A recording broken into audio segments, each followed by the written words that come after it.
Compañeros, muy buenas noches. Mil disculpas, nos hemos atrasado 5 minutitos, pero estamos aquí en la marcha.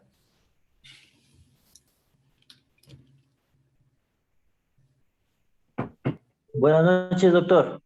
Buenas noches, doctor. Pero buenas noches. Estamos 30 personas. Esperamos los 3 minutitos de rigor y comenzamos 8 y 10 con los que estamos, ¿no? Correcto, doctor, gracias. Listo, doctor, gracias. Perfecto, doctor, gracias. Perfecto, doctor, gracias.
Sí, dijo que a las 8:10 en 2 minutitos, porque estamos recién 30.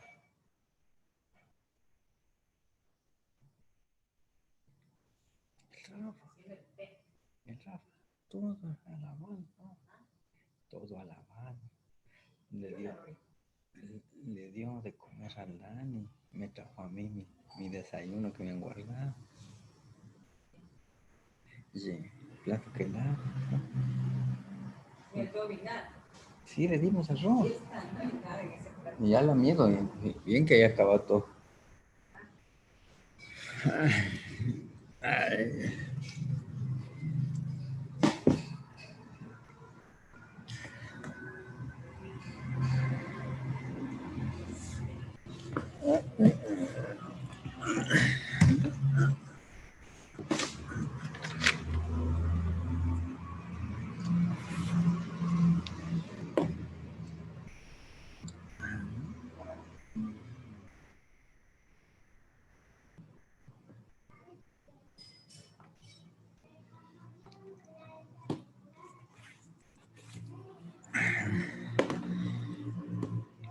Amiguito, buenas noches.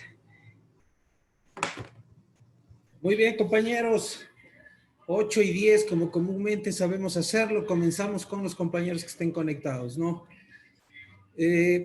Habíamos hecho respecto a los análisis pertinentes. Nos habíamos referido al interrogatorio, al contrainterrogatorio y las demás circunstancias que se pueden generar en estos momentos procesales. Procesales digo por cuanto se derivan dentro de la audiencia propia de juzgamiento y que efectivamente se efectivizan dentro del momento probatorio. Bajo esta concepción, pues nosotros el día de hoy hemos de abordar el tema de la prueba material. La prueba material, básicamente nosotros podemos entenderla desde diferentes acepciones o concepciones.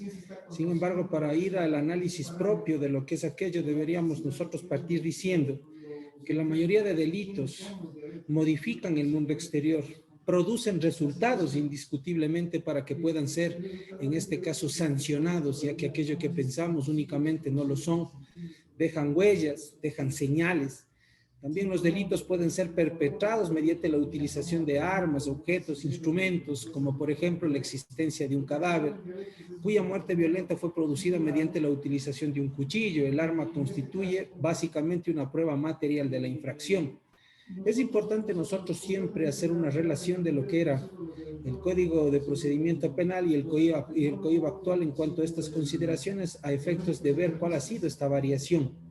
Bajo esta concepción se puede establecer que el anterior Código de Procedimiento Penal señalaba que la prueba material consistía en resultados de la infracción, en sus vestigios, en los instrumentos, como con los que se cometió, todo lo cual debe ser recogido y conservado para ser presentado en la etapa de juicio y valorado por los tribunales de garantías penales. Específicamente, esto encontrábamos en el artículo 91 del Código de Procedimiento Penal derogado. El artículo, por su parte, el artículo 286.5 del mismo cuerpo legal decía que los objetos que pretendan ser incorporados como prueba podrán ser exhibidos en el juicio. Esto también se establecía de la manera antes indicada. Actualmente, ¿qué dice el Código Orgánico Integral Penal?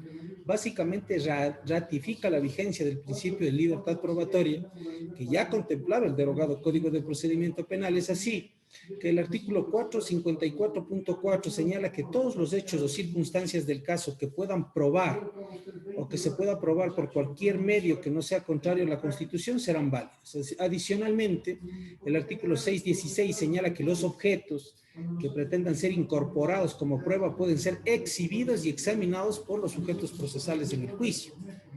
Nuevamente, aterricemos en el 89 del Código de Procedimiento Penal. ¿Qué decía esta disposición?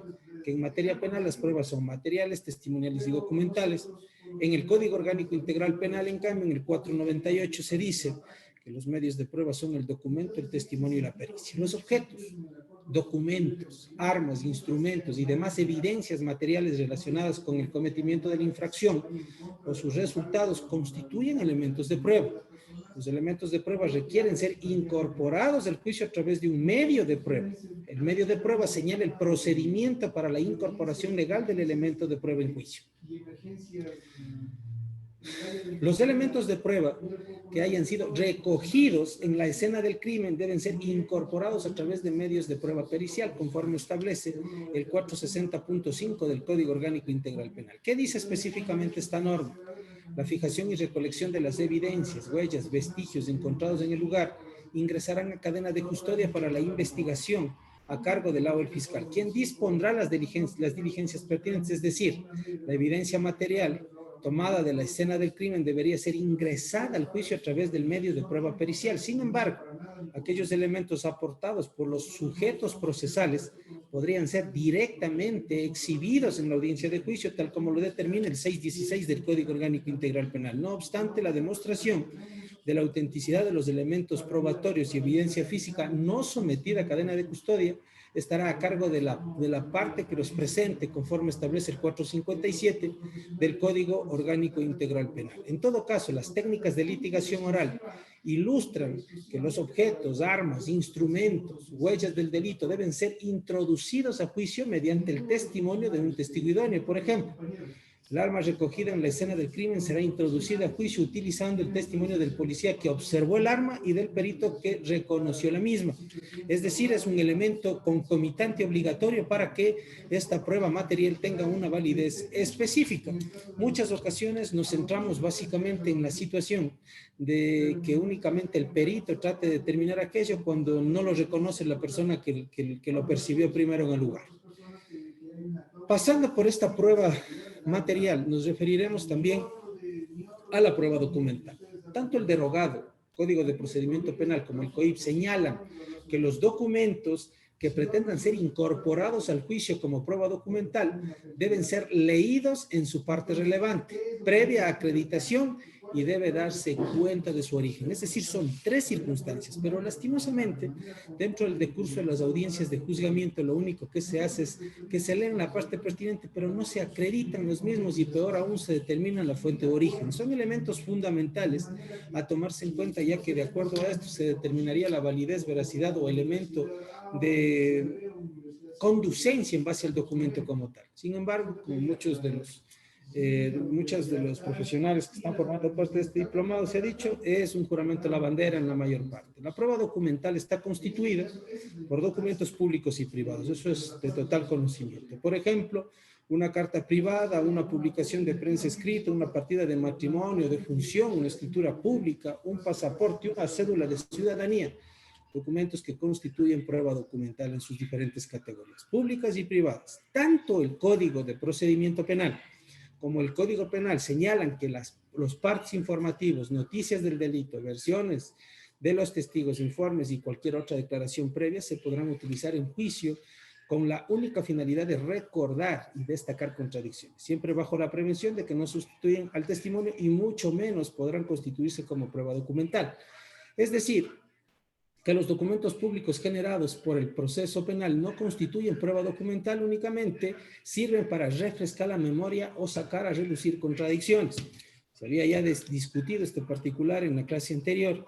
Sin embargo, pues habíamos llegado a la concepción, lógicamente, que el 454, numeral 6, inciso final del Código Orgánico Integral Penal está en plena vigencia y es de pleno conocimiento de todos quienes participamos en estas ponencias. En la práctica jurídica, los fiscales incorporan como prueba documental versiones rendidas durante la instrucción fiscal. Esto es cierto. Los partes policiales también lo hacen y bajo una técnica totalmente caduca y desacertada. Diga el agente de policía si es que suscribió algún documento en su procedimiento. Sí.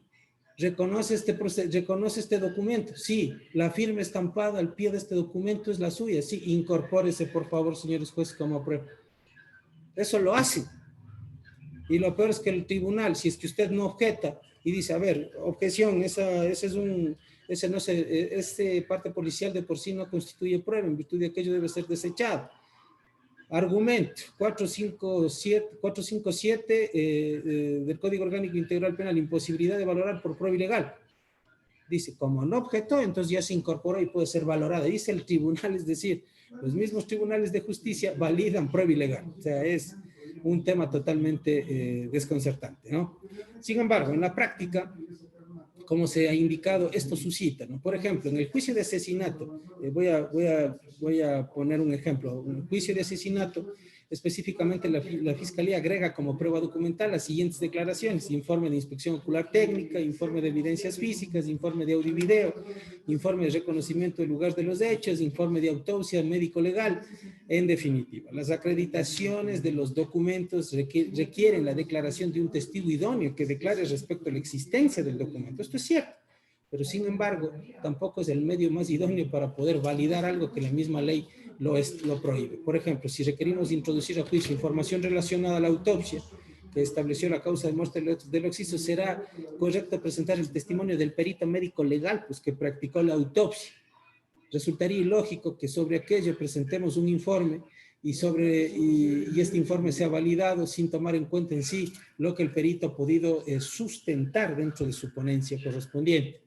Por ejemplo, el uso de un documento no debe sustituir el testimonio, eso también se dice, ¿no? Sin embargo, existen documentos públicos que no generan dudas sobre su veracidad, como por ejemplo una partida de nacimiento, de matrimonio, recortes de prensa, cédulas de ciudadanía, las escrituras públicas. Son documentos que gozan de credibilidad general, por lo tanto, no necesitan ser introducidos a juicio mediante el testimonio de autoridades que lo interrogan, que lo interrogan. Es importante traer a relación aquí a Andrés Beitelman y Mauricio Dubs, específicamente en una ponencia que realizan respecto a este tema y que no es muy discutible, ¿no? Nosotros lo vamos a tomar como cierto, ya que sería ilógico nosotros tratar de que una partida de nacimiento comparezca alguien del registro civil con la finalidad de que pueda sustentar la misma, cuando es un documento público que por su naturaleza es totalmente válido e indiscutible, es decir, su veracidad no está en duda. Muy bien. Corresponde en este momento referirnos al alegato final. El alegato final constituye la fase procesal oportuna para presentar argumentos jurídicos. Waldo Ortega, en su obra Litigación Oral para el Proceso Penal, específicamente del 2002, en su hoja 219 a la 222, establece que los argumentos jurídicos son conclusiones a las cuales se arriba luego de la práctica de prueba y con las cuales se demuestra la proposición fáctica que conforma la teoría del caso. La conclusión jurídica resume la existencia y demostración de la proposición fáctica de cargo y descargo que fue esgrimida en la teoría del caso. Ejemplo: tratándose de un delito de lesiones, cuya lesión fue provocada por un arma cortopunzante, la víctima presentaba heridas defensivas en sus antebrazos, debidamente reconocidas por los peritos médicos legistas, y la víctima también reconoció el cuchillo con el cual fue herida. La conclusión jurídica es justamente la existencia material de la lesión. Punto. El alegato final debe ser organizado de manera temática y cronológica desde el punto de vista de la Fiscalía y de la Defensa, resume básicamente la información producida durante la audiencia de juzgamiento. Pero cuando digo resumen, me de referir pues específicamente a la información de valor. No vamos nosotros a hacer un resumen general o un análisis o un recorderis de todo lo que pasó en el juicio. Básicamente lo que interesa. Es decir, este resumen debe centrarse en información de primera mano, información trascendente que puede en este caso nutrir la tesis inicialmente esgrimida, ofrecida, es decir, en el alegato de apertura. La Fiscalía generalmente presenta el alegato final organizado en función del orden de presentación de testigos. Eso es lo que suele ser. Por ejemplo, escuchamos primero al policía que dijo tal cosa, luego al testigo que dijo tal cosa. Esto produce la presentación de un alegato basado en pruebas aisladas. Se deben mencionar todas las pruebas correlacionadas entre sí, independientemente de qué sujeto procesal lo haya ofrecido. Es importante recordar quién lo rindió únicamente cuando es trascendente, pero debemos ser concatenantes un testimonio con otro y lógicamente si son reiterativos los testimonios, pues nos centraremos en la esencia de los mismos y diremos al final, pues fulano han coincidido de manera expresa en este contenido y no vamos a estar diciendo fulano de tal dijo esta cosa, fulano de tal dijo esta cosa, fulano de tal dijo esta cosa, porque lo repetitivo cansa y descontextualiza este orden cronológico que necesariamente debe mantener este alegato final. Por otra parte, el alegato final debe resumir el esquema básico que utiliza el juzgador para administrar justicia, el cual conjuga tanto el tipo penal como la teoría del caso. Por ejemplo, elementos objetivos del tipo, sujeto activo, sujeto pasivo, verbo rector, elementos valorativos, elementos normativos, elementos subjetivos del tipo, conocimiento, voluntad, dolo, antijuricidad, culpabilidad, autoría y participación. Formas de participación sabemos claramente establecidas en el artículo 42 y 43 del Código Orgánico Integral Penal. Si se llega a demostrar la concurrencia de estos presupuestos, cabe una sentencia condenatoria. Caso contrario, surge la obligación categórica de confirmar el estado de inocencia. El alegato final también es el momento oportuno para presentar argumentos doctrinarios y jurisprudenciales con el fin de persuadir al juzgador que incline la balanza de justicia a favor de uno de los sujetos procesales. Es importantísimo, ¿no? Recordar entonces, vuelvo a repetir, que para nosotros presentar el alegato del alegato final debe resumirse un esquema básico. Este esquema básico es el que básicamente utiliza el juzgador para administrar justicia, el cual conjuga tanto el tipo penal como la teoría del delito. Cuando hablamos de tipo penal y teoría del delito, nos estamos refiriendo necesariamente a elementos objetivos de tipo penal. Estos elementos objetivos de tipo penal: sujeto activo, pasivo, verbo rector, elementos valorativos, elementos normativos. Elementos subjetivos del tipo penal: conocimiento, voluntad, dolo, antijuricidad, culpabilidad, autoría y participación. Es básico esta circunstancia porque será determinante a efectos de poder establecer si la tesis específicamente se subsume como la subsunción como una figura constitucional, ¿no? Es decir, de adecuación de la conducta al tipo penal para poder hablar de tipicidad. Y esta tipicidad, básicamente, para poder hablar de injusto penal, debe tener una relación con la antijuricidad necesariamente. Y a la vez, justificado este injusto penal, pues pasamos a establecer el juicio de reproche, que no es sino la conjugación de los elementos que he resumido y los he establecido como los elementos subjetivos del tipo penal, es decir, conocimiento, voluntad. El dolo se ubica obligatoriamente dentro del acto de tipicidad, esto de acuerdo al elemento doctrinario, ya que no podemos adecuar una conducta sin dolo, porque si no hay dolo, pues no estamos frente al tipo penal que se puede en este caso sancionar o del que se estaría discutiendo, porque lo contrario sería establecer frente a una conducta culposa y no dolosa. Bajo estas significaciones también nos vamos a referir el día de hoy a la réplica y a la contradicción, y a la contrarréplica, perdón. Esta réplica y contrarréplica, refiriéndonos específicamente a la réplica, es un mecanismo normativo, eso debemos tener nosotros claro. Es un mecanismo normativo que permite, en este caso a los sujetos procesales, impugnar, contradecir los argumentos jurídicos planteados por la otra parte durante la exposición en su alegato final. Y mediante la contrarréplica, los sujetos procesales de igual manera refutan los argumentos replicados por el otro sujeto procesal. Ojo, la réplica es un mecanismo normativo. Un mecanismo normativo significa aceptado por la norma procesal a efectos de poder impugnar lo que los sujetos procesales en su momento argumentan y presentan como argumentos jurídicos y se consolidan como exposiciones básicas del alegato final. Y en este caso, la contrarréplica lo que permite es refutar los argumentos replicados por otra parte. El objeto de la réplica y la contrarréplica es contradecir los argumentos y conclusiones jurídicas expresadas por las partes procesales en el alegato final. Sin embargo, es lamentable que en algunas ocasiones el litigante desaproveche esta oportunidad procesal para expresar insultos a la contraparte. ¿Sí? Recuerden siempre, compañeros, que el insulto no es sino el recurso del pobre de mente, del pobre de conocimientos. ¿Por qué razón? Porque tenemos tiempo para pensar en todo y a la vez en nada. Y cuando pasa esas circunstancias, cuando no sabemos básicamente lo que estamos haciendo. El que se dedica a atacar con insultos a la contraparte es porque no sabe qué decir y no sabe lo que está haciendo. En definitiva. El Estado garantiza el derecho a la defensa del procesado. La defensa técnica es ejercida de forma independiente por los profesionales del derecho. Sabemos que el artículo 452 del Código Orgánico Integral Penal establece que al hablar de defensa podemos hablar de defensa pública, defensa privada.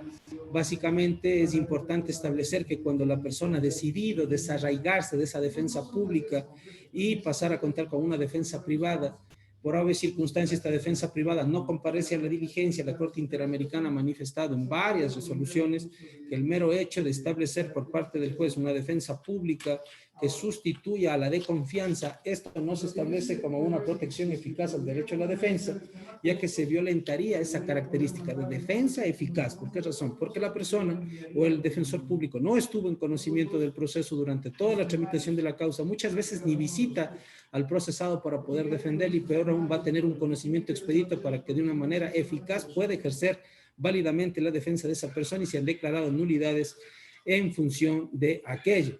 Sin embargo, es importante recordar también que la Defensoría Penal Pública gratuita se establece básicamente bajo ese lineamiento. Respetable sí, pero no surte mayormente efecto el momento de decir que se está ejerciendo una defensa, a tal punto que hay defensores públicos, hasta donde tengo entendido, tenemos también una compañera que es defensora pública aquí dentro del panel, pero sin perjuicio, es penoso, ¿no? Muchas veces los jueces en ese momento les llaman y no les dan ni tiempo para revisar el proceso y cómo ejerzo la defensa, y si no ejerzo la defensa, sancionar. O sea, ¿cómo hago eso? ¿Cómo hago eso? Es un tema totalmente complejo de poder percibir. Listo, compañeros. Hemos acabado con el alegato final. Es importante recabar que hemos realizado una revisión básicamente en varios días de todo lo que son las etapas del juzgamiento y iremos nosotros concluyendo con el tema de litigación oral. Nos referiremos a varios casos de tenencia de droga, ocultación de cosas, abigeato, tentativa de violación, mediante lo que se conoce como litigación oral forense. Con eso concluiremos este diplomado que considero que de cierta manera se lo ha llevado a la altura. Compañeros, en discusión lo que hemos conversado brevemente dentro de la ponencia de hoy para poder llegar a mayores consensos. Sí, abierto el debate. Buenas noches, doctor. Tenga la bondad. Me prendo un poquito más de explicación sobre la réplica y la contrarréplica, que yo ya ahí ya nos extendimos. Sí. Básicamente estaba diciendo que la réplica es un mecanismo normativo que permite a los sujetos procesales impugnar. ¿Pero impugnar qué? Impugnar, contradecir los argumentos jurídicos planteados por la otra parte durante su exposición de alegato final. Eso, ¿no?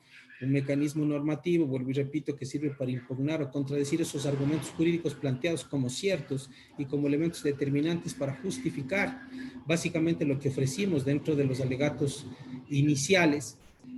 Y la contrarréplica sirve para refutar los argumentos replicados por la otra parte, ¿sí? Básicamente, es decir, el elemento con el que se ataca lo que la contraparte dice que no es correcto en su alegación inicial. Eso es básicamente. ¿Cuál es el objeto de la réplica y de la contrarréplica? contradecir los argumentos y conclusiones jurídicas expresadas por las partes procesales en el alegato final. Ese sería el resumen concreto. Gracias, doctor.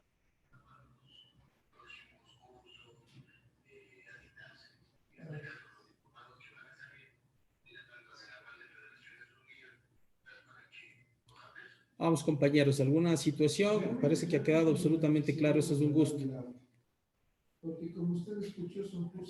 Doctor, solo tengo una inquietud respecto a lo que usted mencionaba, a reconocimiento de los objetos.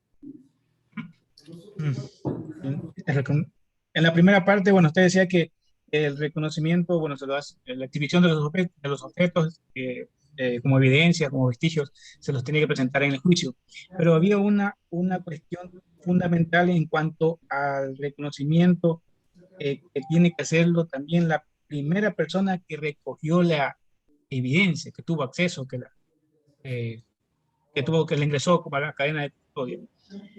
Doctor, la pregunta concreta es, en tal caso de que no exista este reconocimiento o exista una contradicción en cuanto a lo que se plantea en el juicio, lo que presenta en el juicio con ese reconocimiento, inmediatamente esa prueba tiene que dársele, no tiene que dársele la valoración jurídica para que sirva en el juicio.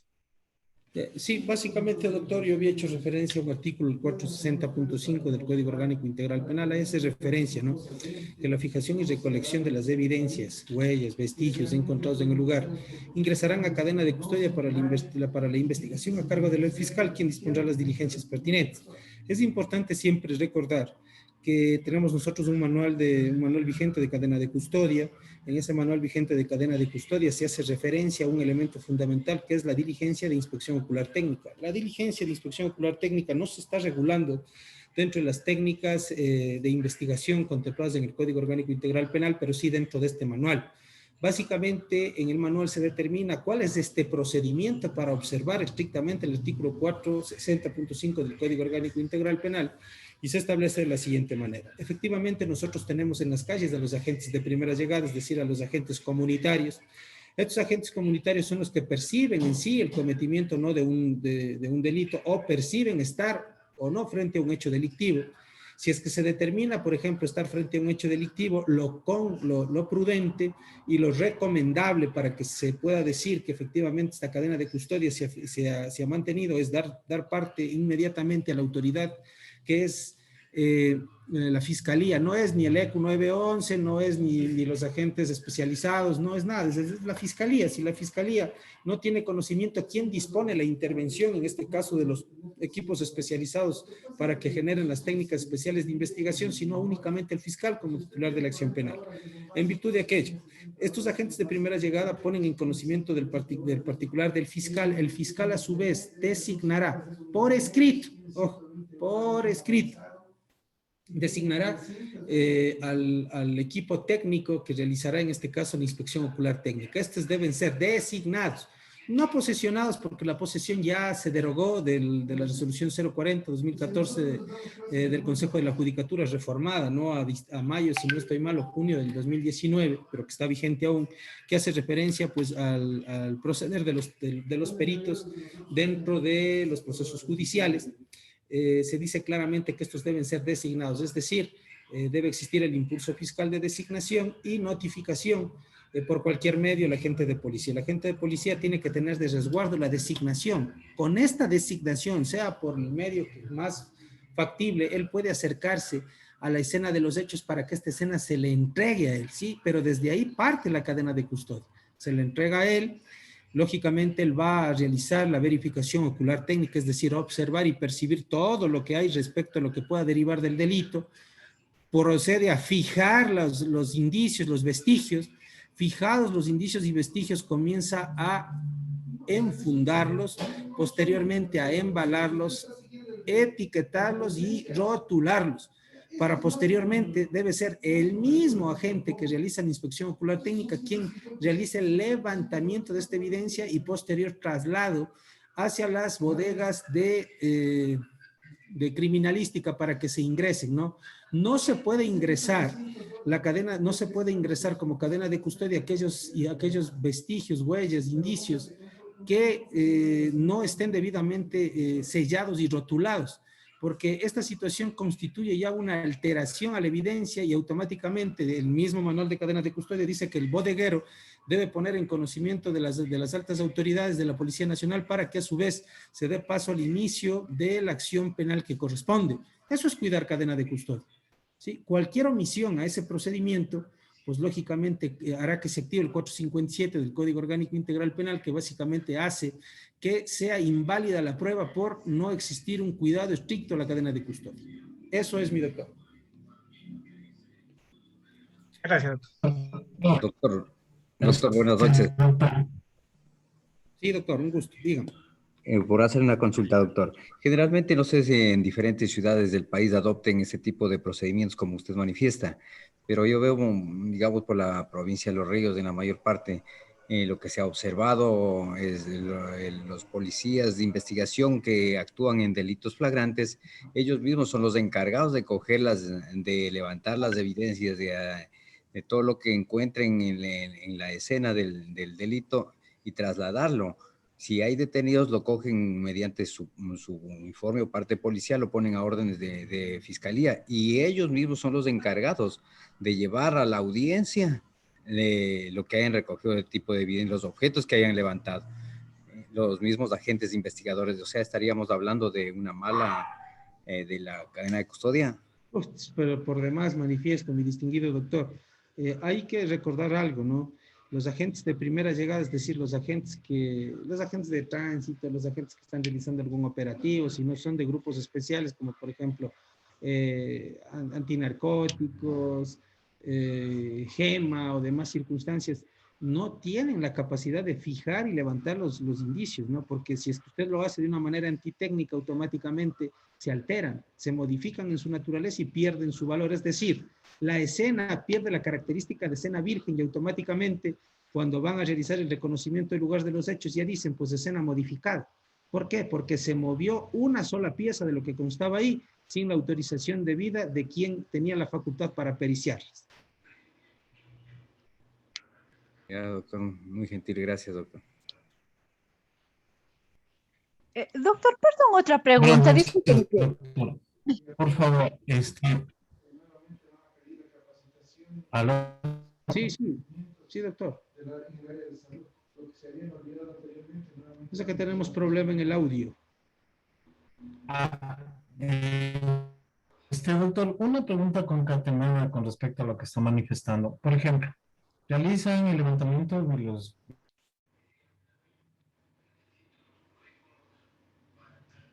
o designarlo, por ejemplo, para hacer el reconocimiento en lugar de los hechos. Más aún... No, mi distinguido doctor, tenemos problemas en el audio, no se le escucha.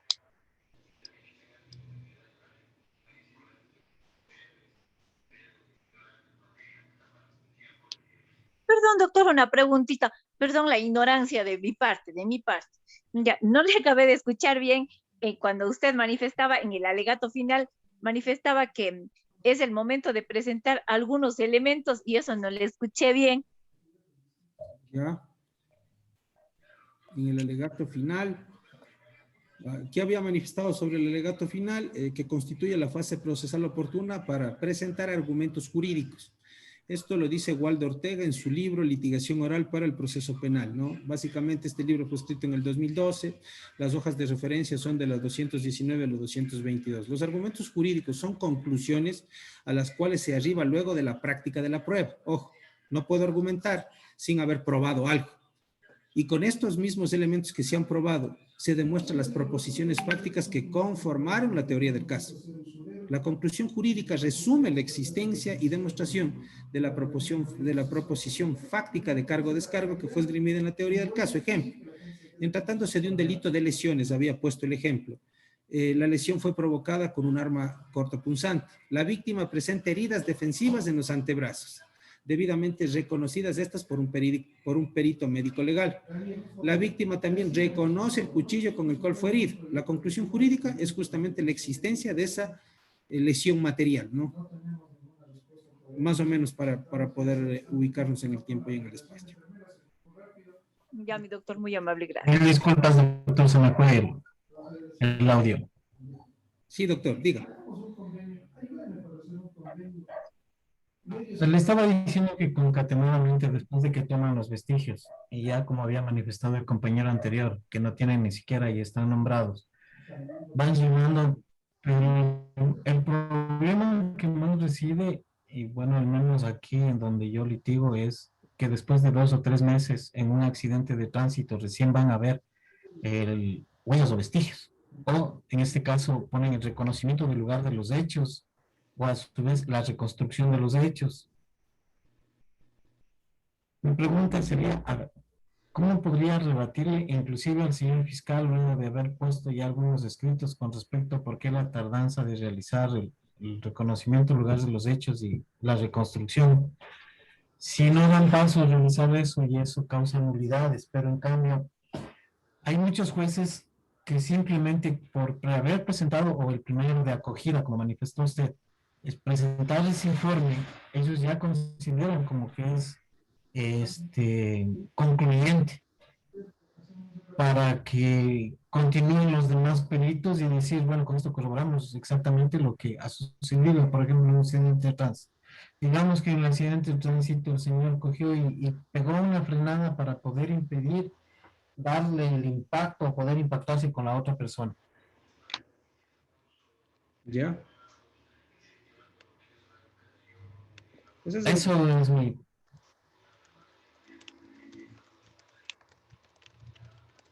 Muy bien. Bueno, el tránsito, Ese es mi interrogante. Sí. Bueno,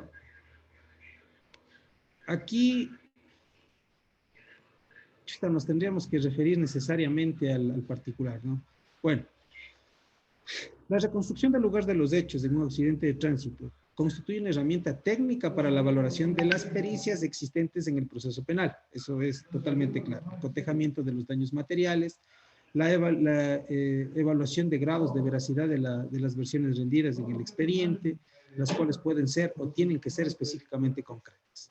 Este tipo de reconocimiento del lugar de los, o de reconstrucción del lugar de los hechos, que es específicamente cómo se llama en la técnica en la técnica especial de investigación, se caracteriza básicamente por cuanto se refiere específicamente a temas atinentes al parte policial, por ejemplo, a la información dada por los agentes de primera llegada. Por esa razón se dice siempre que el informe tipo T es determinante dentro del tema de los accidentes de tránsito. ¿Por qué razón? Porque justamente quien va a realizar el reconocimiento del lugar de los hechos se va a fundamentar básicamente en ese informe, ¿no? Porque en ese informe van a constar estos indicios o vestigios. Es importante también recordarle, bueno, no usted, doctor, porque usted lo sabe de antemano y por eso genera la pregunta, recordarles a los jueces que el informe tipo T no es una prueba determinante, no es un elemento valorativo específico que pueda tomar el juez para sentenciar. Es más o menos como en caso de drogas, la prueba preliminar de campo, esa no es una prueba. Sí, yo con una prueba preliminar de campo no puedo coger y decir que ya está justificada la materialidad, ¿no? Para eso necesito, lógicamente, el reconocimiento químico de la sustancia. Entonces, lo mismo suscita en tránsito. La prueba tipo T es una prueba preliminar, pero que sirve de sustento directo para efectos de las características y los elementos determinantes para poder realizar una reconstrucción del lugar. Sí, entonces... Por ejemplo, dentro de esto, doctor, el perito va a determinar la causa basal. Ajá. Pero dentro de la causa basal, que es en donde se va a fundamentar el fiscal y el juez va a tener en consideración, ¿cómo puede determinar si en el informe no estipula a qué o a cuántos kilómetros por hora venía conduciendo en ese momento? Hay testigos, por ejemplo, que dicen, el señor venía por una velocidad. Sí, a ver. Y los señores peritos, en momentos en que se les pregunta, dicen, también dicen, es que nosotros no podemos hacer porque no tenemos ningún elemento para poder determinar cuál es el tipo de uso. Entonces uno se le pregunta, pero de acuerdo a su experticias, de acuerdo a su conocimiento, de acuerdo a todo lo que a los sentado, este tipo de impacto más o menos genera un tipo de velocidad que puede ser concluyente. Y dicen, no, no, no. Entonces, es verdad que debemos seguir con respecto al manual de lo que es pero dentro del mismo manual existen falencias en donde nosotros no podemos de verdad poder determinar a cabalidad cuál es una velocidad, por ejemplo, si fue por alcance o fue por el vino, ambos carros estuvieron caminando y el uno paró intempestivamente, pero como la ley dice que el que viene por atrás tiene la culpa, no se puede realizar absolutamente nada. Sí, a ver, doctor, voy a Ese hacer... tipo de deficiencias. Vamos a... Usted me lleva a recordar el tema tránsito. Yo fui juez de tránsito más o menos por 12 años. Voy a recordar algunos temas. A ver, refirámonos específicamente a la inspección ocular a vehículos y peritajes mecánicos. Eso es específicamente su inquietud. Y la voy a solventar bajo qué parámetros. Bajo el parámetro específico de identificación de daños. Recordemos siempre que el objeto de inspección de vehículos es determinar y cuantificar la magnitud de los daños. Esta magnitud de los daños, lógicamente, sufridos dentro del accidente de tránsito. Se busca determinar, lógicamente, si previo, durante o posterior al accidente de tránsito el vehículo sufrió alguna falla mecánica. Es el primer elemento que se determina. Al ser el vehículo el indicio, se debe respetar la cadena de custodia. Ojo en esto, para que usted tenga la consideración de lo que está pretendiendo establecer. La pregunta es de fondo, es decir, la cadena de custodia, ¿en qué momento puede servir a efectos de yo poder generar alegaciones? El vehículo es el indicio y debe respetar la cadena de custodia. Por lo tanto, en los casos donde se sospeche, o bien cuando las partes aleguen alguna falla mecánica, el vehículo debe permanecer en custodia de la autoridad judicial. Eso es importante. Eso es un caso en general, lo que se me viene a la mente. En casos muy complejos donde el vehículo, al ser movilizado, puede sufrir alteraciones, por ejemplo, cuando el vehículo se vuelca, cae a un precipicio o se impacta, la inspección debe ser realizada en el sitio del suceso por el perito experto. Es decir, el vehículo no debe ser movido. Nunca los vehículos en delitos como homicidios o lesiones culposas deben ser entregados a las partes involucradas. Eso dice el manual de cadena de custodia. Jamás debe pasar eso. Los vehículos deben ser inspeccionados lo antes posible después del hecho de tránsito con el fin de preservar el indicio. Las inspecciones de vehículos conllevan a definir el tipo de corrimiento o hundimiento que se presenta. Por esa razón, mi distinguido doctor, es que el elemento fundamental en los accidentes de tránsito es el reconocimiento del vehículo. Porque de la hundidura, de la raspadura, de la caracterización específica que tenga en sí la estructura física del vehículo, se va a poder determinar a ciencia cierta por la experticia de los peritos cómo fue el accidente o qué es lo que pasó, incluso a qué velocidad podía usted estar yendo para efectos de determinar en sí el hundimiento, el golpe, la rasmelladura, el arrastre en caso de que haya, por ejemplo, muestra en las llantas y demás circunstancias. Pero ahora específicamente refirámonos a un elemento de cómo determinar la velocidad. Sí, eso es otra consideración.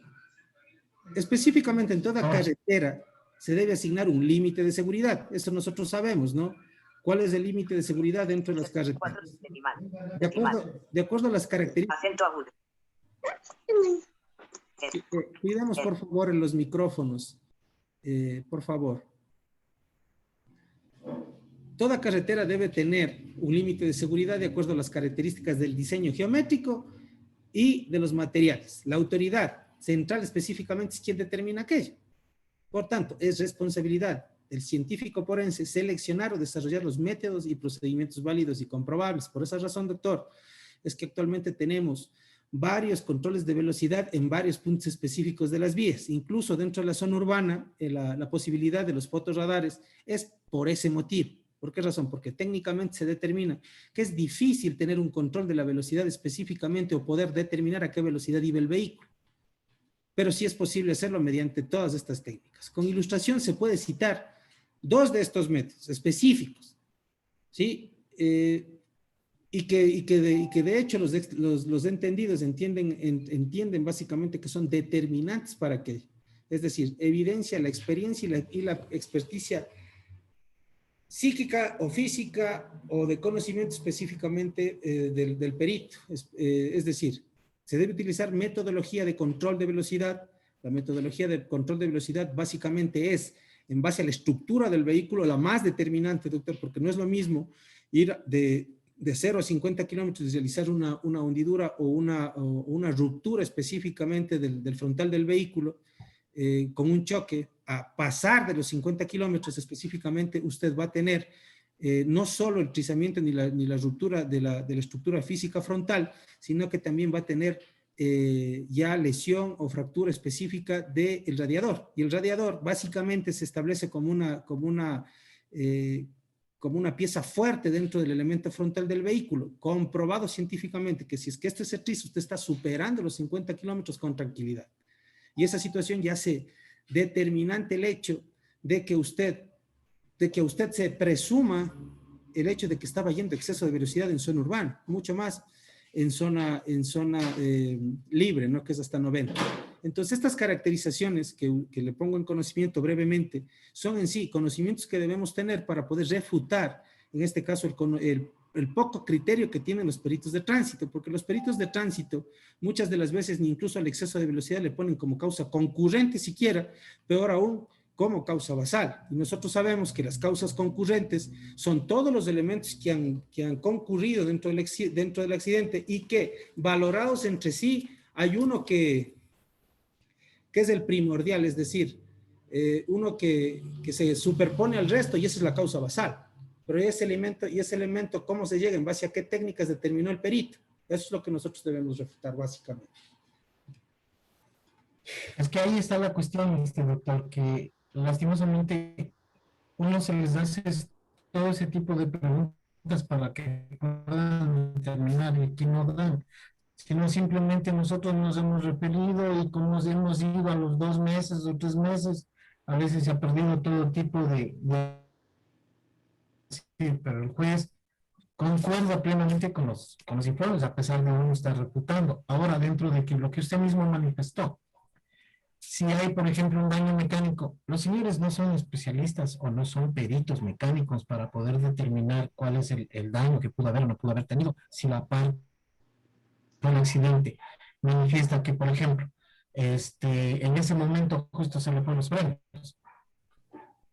Sí, la falla, el tema de falla técnica conllevaba obligatoriamente, ¿no? Siendo el indicio el vehículo, pues al mismo debía automáticamente ser llevado a los patios y no ser movido, porque es la única forma en la que se puede determinar si es que efectivamente el accidente devino de una falla técnica, eso ya revisamos inicialmente. Pero si es que el vehículo fue alterado o fue devuelto a la persona, pues lógicamente de qué tipo de accidente estamos hablando. Y otra de las situaciones, el momento en que, por ejemplo, se suscita en una calle muy transitada y no vienen ni por tener que dar paso y por la aglomeración que existe, cogen y le mueven al vehículo. Y ya está alterada fregada la escena. Uh-huh. Así es, por eso. Y lógicamente, esta situación, es que verá, doctor, lo que pasa es que anteriormente, cuando nosotros generábamos esas alegaciones en la evaluación y preparatoria de juicio, por lo general los jueces de control, es decir, los que tienen que aplicar la teoría de diques, los famosos jueces de garantías penales, que no saben ni por qué son jueces de garantías penales, lo siento mucho, pero es verdad, no excluyen la prueba. Y los tribunales decían, a ver, si no le excluyeron la prueba, automáticamente yo no tengo la facultad de volver a valorar la legalidad y legalidad de la misma. ¿Por qué? Porque ya se supone que todo lo que pasó válidamente acá es válido. Eso le decían.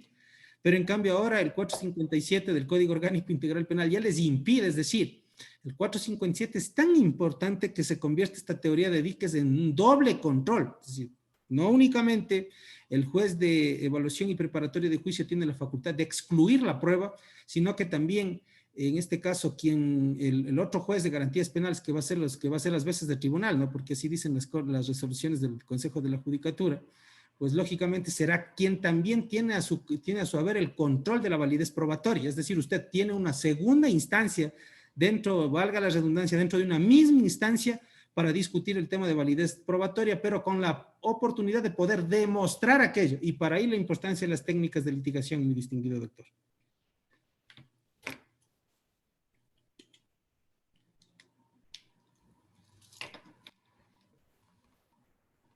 Eso le puedo decir. Gracias, doctor. Hay muchas más preguntas, pero no quisiera no quisiera Sí, estar solo yo, doctor, porque hay otros compañeros también.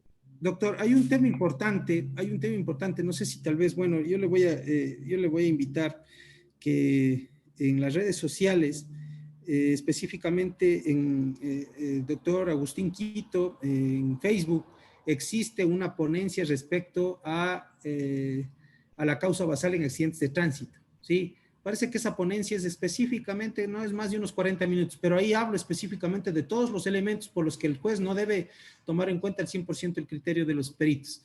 Le puede servir bastante. Gracias, doctor. Doctor, disculpe, ¿puede repetir cómo es que está el doctor Quito, dijo? No, doctor Agustín Quito. Doctor Agustín Quito en Facebook. Ahí puedes revisar y tiene específicamente esa ponencia que realicé dentro de no sé si estoy en webinar o un congreso, se realizó el tema específico o hice una ponencia respecto a la causa basal en los accidentes de tránsito.